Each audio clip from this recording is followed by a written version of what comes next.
मोदी सरकार की राजनीति जातिगत चक्रव्यूह में फंस चुकी है और दूर दूर तक ऐसा कोई रास्ता नहीं दिख रहा जिससे कि बाहर निकला जा सके। शुरू से ही जब से सरकार आई है पावर में, तब से जातिगत राजनीति करती रही है। पहले गुजरात में करी और उसके बाद पूरे देश में।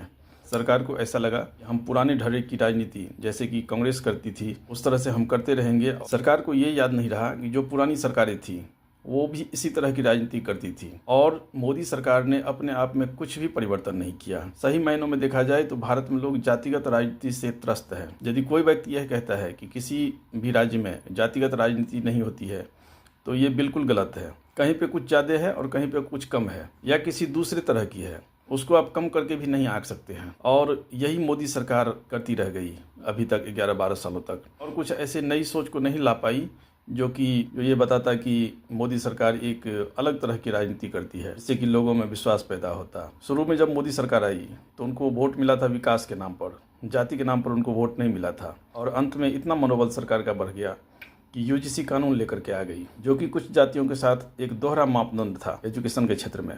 और इसका परिणाम ये हुआ कि जो एजुकेशन मिनिस्टर थे धर्मेंद्र प्रधान जी, इस्तीफा देना पड़ गया। जैन जी जंतर मंतर पर बैठ गए और मांग करने लगे कि इस व्यक्ति का इस्तीफा तो होना ही चाहिए। हालांकि जैन जी कोई जातिगत राजनीति करने नहीं आई थी, लेकिन यूजीसी कानून का प्रभाव ये हुआ कि लोगों में ये मैसेज चला गया कि सरकार अपने आप को बदलना नहीं चाहती है और जैसे तैसे आगे बढ़ना चाहती है और कुछ भी परिवर्तन नहीं करना चाहती है। किसी बड़े जाति के नेता को जो कि भ्रष्टाचार में व्याप्त रही थी, उनको अपने पार्टी में ला लेना और ये बताना कि ये बिल्कुल साफ छवि के व्यक्ति हैं और उनकी राजनीति चमकती रही। मोदी सरकार ने उसका सपोर्ट करता रहा और लोग चर्चा करने लगे कि जो व्यक्ति एक पार्टी में करप्शन की हदें पार कर रहा था वो भारतीय जनता पार्टी में आकर के बिल्कुल साफ कैसे हो गया, अच्छे छवि के व्यक्ति कैसे हो गए।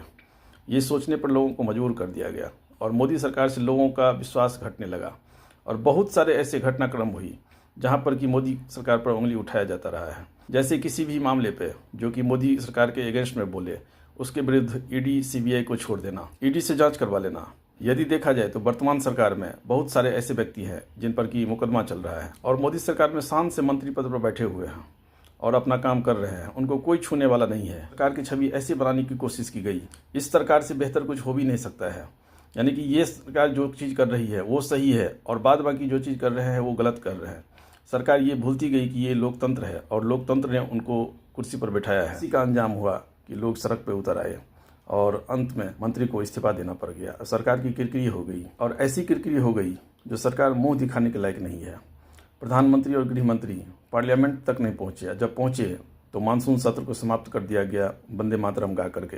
यह बताता है कि सरकार में डर फैल गया है और अपने आप को सब बचाना चाहती है और इस तरह की कोई भी काम अब नहीं करना चाहती है जिससे सरकार की हंसी हो। सरकार किसी भी मुद्दे पर बोलने से बच रही है।